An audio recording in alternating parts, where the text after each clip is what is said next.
Thanks, Mike. I'm trying to make time here. First of all, I'd like to acknowledge some very hardworking graduate students. Esan Buffet is sitting here in the background, and Ariel. They're both actually going to end up working for WJNE or are working with WJNE already. Hamid is our machine learning wizard, and he is now working at Dagan Kolb Engineers. They had a lot to do with that work on this presentation. So the topic I'm going to talk to you about today is related to confinement regions and columns.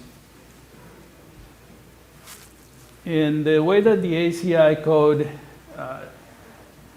is set right now is one is required to provide special confinement over areas where one might expect plastic hinge lengths, plastic hinges to occur. The internet is not helping. There you go. And that's at the end of columns. So what we're trying to do with this work is to evaluate what is in the ACI code maybe a little bit more carefully and develop recommendations. There are things that we can do now that were not possible when these original recommendations were developed that might help provide a little bit more clarity. So the recommendation, as best as we can tell, traces back to the 1990s. There was work by Professor Park and was followed up by a discussion by Professor Maley and others where they looked at damage. They were focused more on a couple of different approaches to say where you need special confinement in a column. One way to do it is to say that you can use equations for plasticity. The other one is just to look at damage in photographs and make a recommendation based on that. So Professor Park made a simple recommendation where he said that length of confinement should be proportional to the axial load, because he saw some damage in columns with high axial loads where that damage region extended further. Professor Maley went a step further. He used a slightly larger data set, and he linked it both to axial load and the shear span to depth ratio. So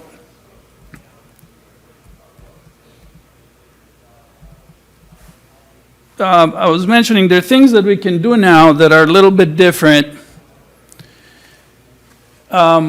We have a database that's been developed by originally by Peer, enhanced by Committee 369 of ACI. And that allows us to look not only at what is outside of the column, but what is inside of the columns. There are a number of parameters that we know. We have a data set of columns where we know axial loads, we know transverse reinforcement ratios, we know shear span to depth ratios. We know a lot of information about the makeup and the testing of these columns. And in addition to that, we can go and look at those reports and extract images and utilize image processing techniques. So what we try to do is combine the two sources of information to do a more comprehensive analysis and say where, if we can tell what that spread of damage is in an image, how does it relate to the properties, configuration, and the loading protocol that was done for the columns. So the other thing that we've done is, since we have a data set of 700 columns, is we can begin to utilize techniques from data analytics and machine learning. They begin to tell a story of the composition of that data set. As I was saying, there are techniques that we can use about data analytics because it really, at the end, it's about matching an observable pattern of damage with some set of characteristics. And to do that, we need to understand how the database is made up and what may be some parameters that drive the behavior of these columns in the damage.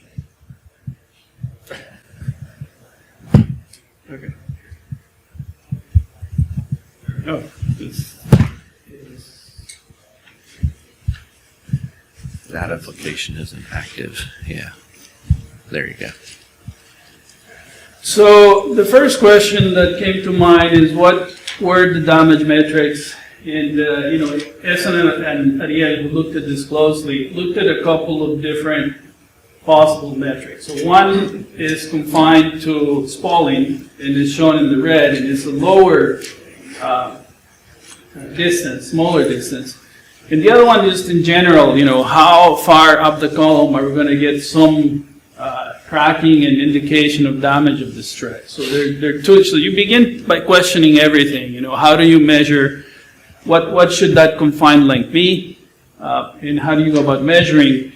To be honest, after we look at these, you can see there's substantially larger distances when it comes to damage in general.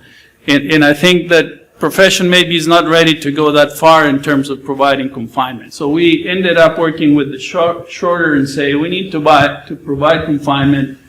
Maybe we're going to focus on what the Spalling length may be.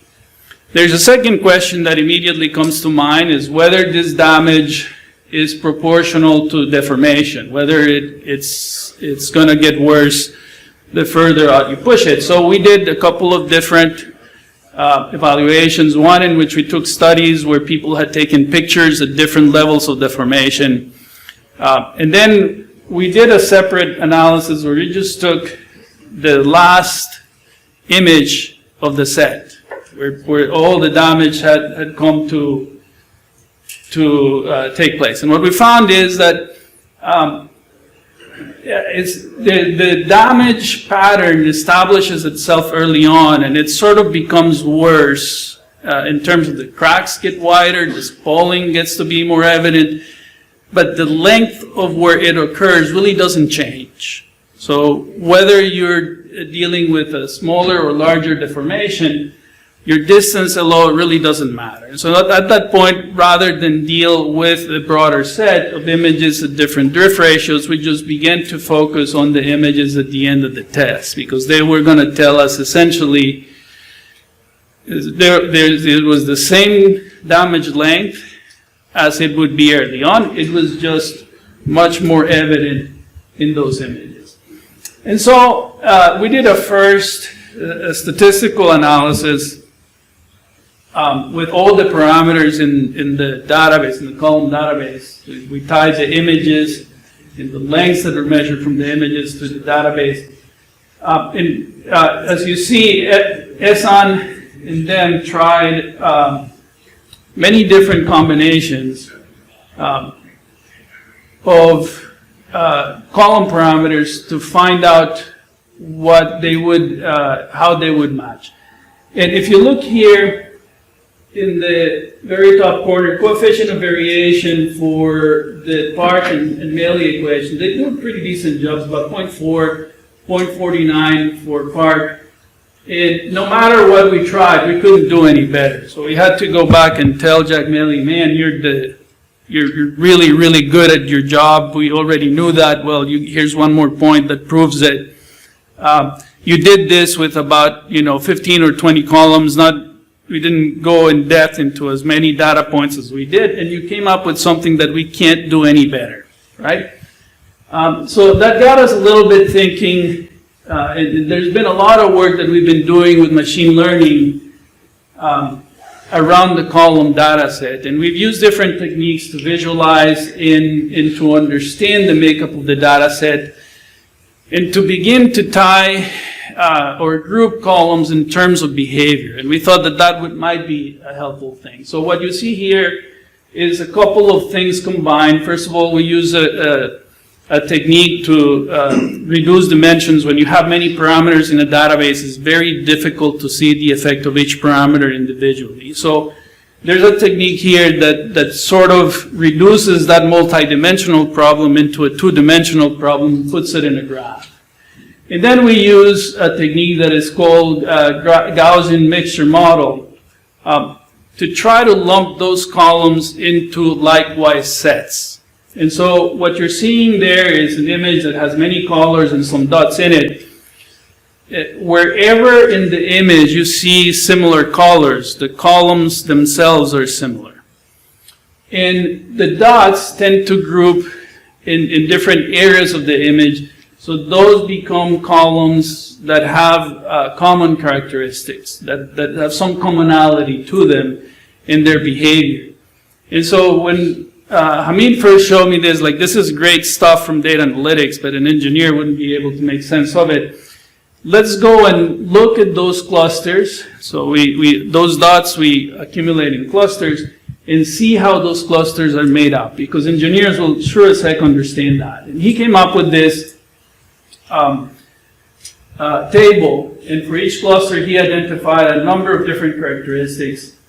What we found was interesting is you see behaviors here that are cluster. I think the most significant trend that you will see, you'll see wide ranges in axial load, you'll see ranges in transverse reinforcement, but they tend to lump in terms of A to D ratio, shear span to depth ratio. So this begins to tell us a story where the shear span to depth ratio becomes an important parameter in defining the behavior of those columns. So upon our first failure of looking at this data set and not having it work pretty well,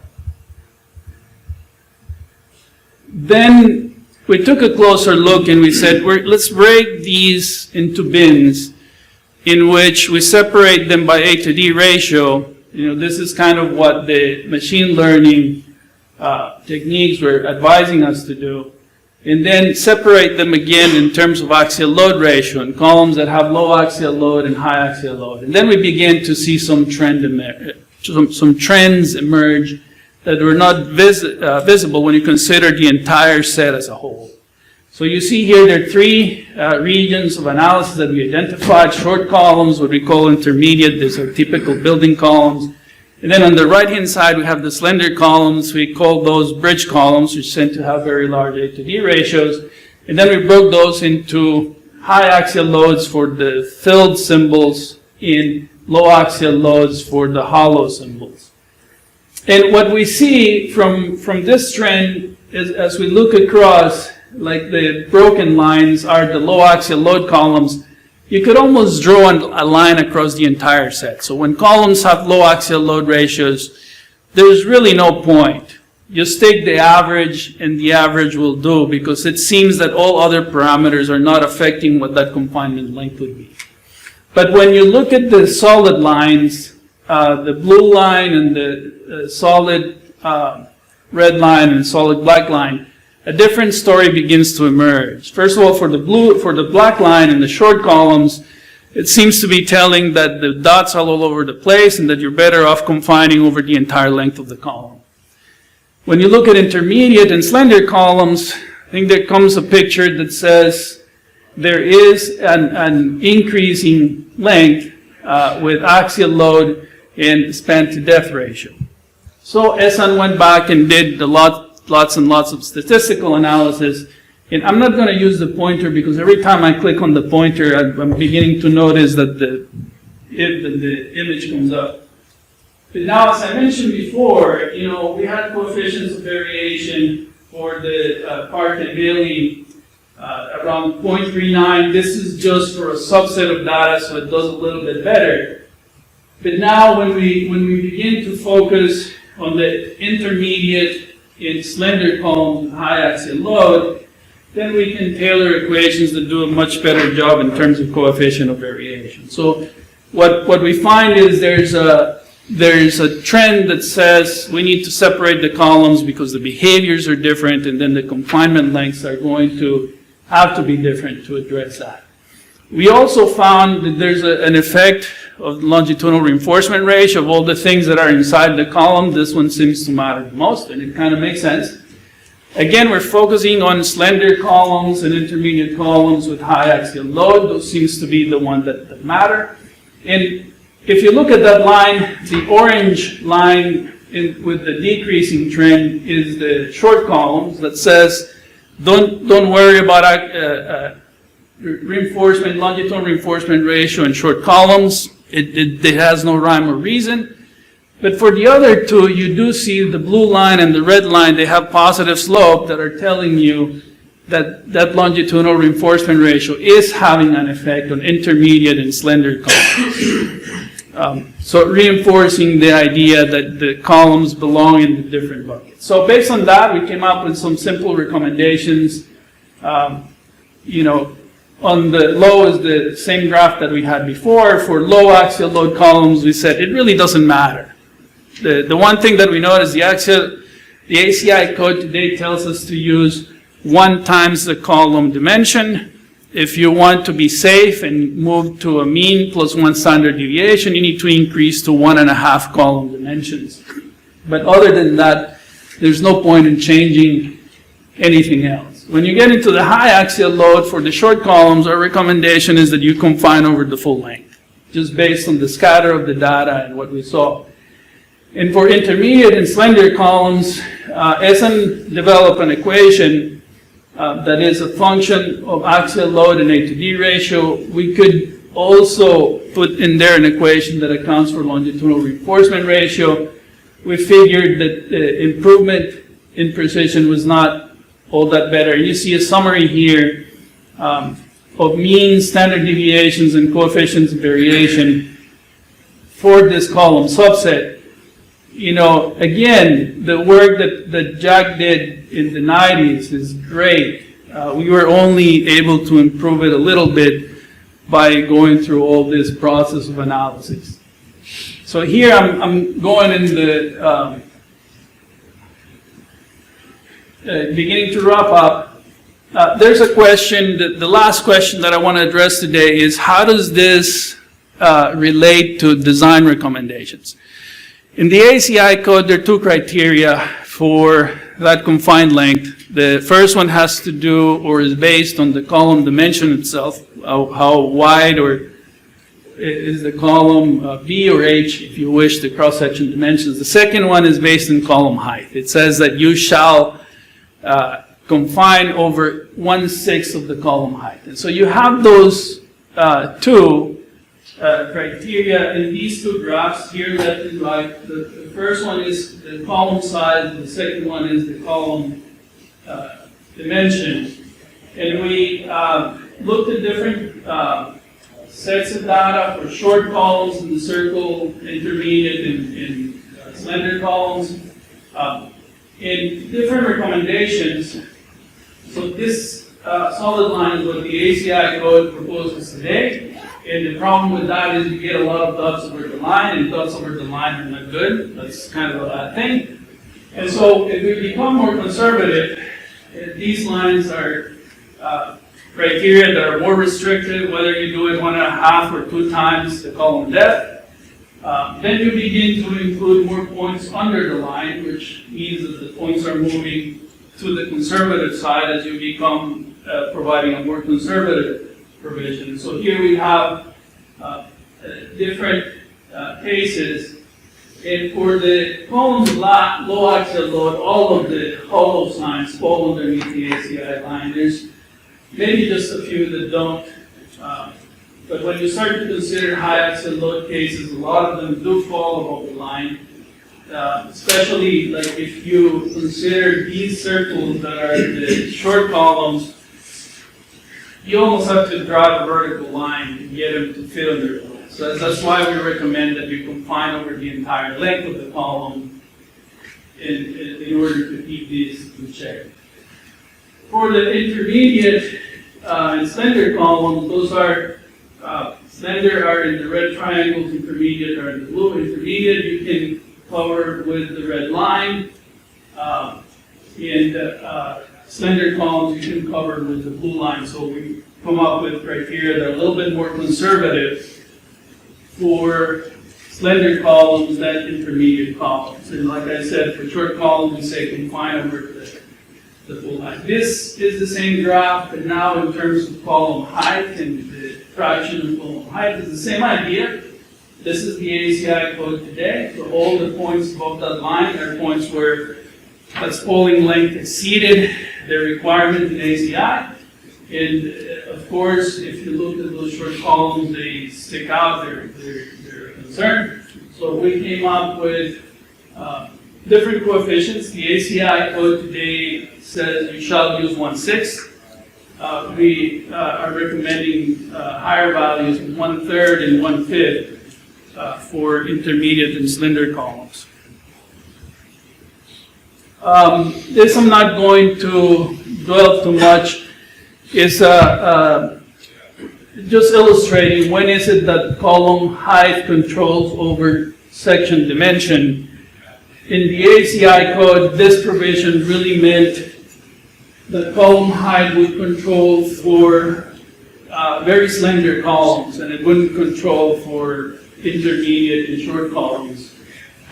And that really hasn't changed for double curvatures, columns and double curvature, because we're increasing both the requirement for in terms of column height and column cross section. So that's not much of a change. It does have more of an impact on single curvature columns, although those are not very commonly found in buildings. And this is a comparison of where the ACI is today in what is being recommended, proposed criteria for columns of different heights. So you have a 10-foot column on the left, 15 column on the right, and here each column corresponds to a different column cross-section. So going from 16 inches to 36 inches. So for the 10-foot column, all of these fall in the intermediate category. The last two columns fall in the short category, because the column is so big that for a 10-foot height, it actually falls an A to D ratio below 3, assuming that you are in low curvature. In the slender columns, you have very slender for skinny sections. When you get right around 24 inches or less, they begin to qualify as intermediate columns that are up here. And what I want to call your attention, here's the ratio of what was in the ACI and what is being proposed now. We're recommending an increase. Not surprisingly, everybody says, you seldom find research papers saying that the ACI code is too conservative, right? But really, this reflects a change maybe from looking at the mean of a photograph to actually doing a little bit of the statistics and saying, we're recommending a mean plus 1 standard deviation. And the effect on columns with low axial load is about 25% decrease in the confinement length as we become more conservative as a result of bringing statistics into the discussion. Where it makes the most difference, you will see it certainly in the short columns with high axial load. You're confining over the entire length, so that's a big increase over what the ACI is today. If the columns are intermediate, not as short, it's still a significant increase. We're telling you to confine over twice the length that is done today, but not 4 times, not as significant. Summary recommendations, we found, again, I think this is in agreement with the findings by Jack Maley, that the parameters that matter the most are axial load and the span to depth ratio, to a lesser extent the longitudinal reinforcement ratio. For columns with low axial loads, there's really not a significant effect of any parameter. So if you try to tackle those, all you're going to do is add scatter to your statistical analysis. There's no significant help on those. You might as well just take an average and go with that, and that's the best approach, we think, for this data set. When you get into the high axial load ratio, then shear span to depth ratio, longitudinal reinforcement ratio were significant parameters. Short columns showed a great deal of scatter. That's part of the problem. For short columns with high axial load, we're recommending that you confine over the full length. And for intermediate and damaged columns, we came up with a new proposal that says you shall do a more conservative approach, a larger confinement length, if you will. I think that's my last slide. Again, under this criteria, we found the ACI confinement length requirements today to be on the unconservative side. In much more so, I think the bigger concern are the columns with high axial load ratios and short span to depth ratios. Thank you, and I apologize for all the technical difficulties.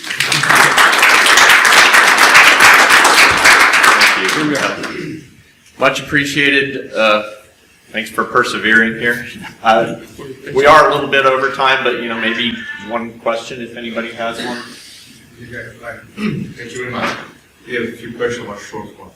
Regarding that database, maybe you said they all fail in the same way, I assume.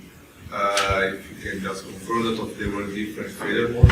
And if something regarding the lapping, I mean, they were all lapping in the same way in the critical region, so you do notice any influence of different lap lengths, or if this was accounted to the database? For this, so the database has, to answer your second question first, has columns with lap splices in them. It has columns that don't have lap splices in them. Lap. Yeah, so this analysis is limited to columns without lap splices, or specimens without lap splices in them. We didn't go in that direction. You said in terms of failure mode, the database does include failure mode of the column, and we've done a lot of work with data analytics. We've come up with decision trees. If you look up Hamid on GitHub, he actually has a tool where you punch in the parameters for your column configuration, and it gives you what a machine learning tool would think is the best, a neural network would think is the best estimate of the failure mode. How can a recommendation cover different failure modes? This is not correct. So if you are noticing things which are different, why are you recommending the same thing if what you have here can relate different failure modes? Because first of all, these recommendations are for special and intermediate moment frames, new construction. So if you look at the beginning, I kind of neglected to mention in the haste of dealing with all the windows over and over, we focus on flexure shear and flexure critical columns. Because you won't find shear critical columns in new construction. That's just not going to happen. Our intent or our thought is this you can apply to new construction, this you can apply to retrofits as well, right? But the idea is that if you retrofit a column, and if you attended our 369 meeting, there was a presentation which dealt a little bit with this. Idea as you retrofit a column, you take away the lap splice and you take away the shear failures, and you transform your column into a flexure-dominated column. Maybe flexure shear, maybe flexure by itself, but nonetheless a member where flexure controls. very lastly, 10 seconds. You're proposing a statistical analysis saying you pick the mean plus the deviation. Is that right? Right.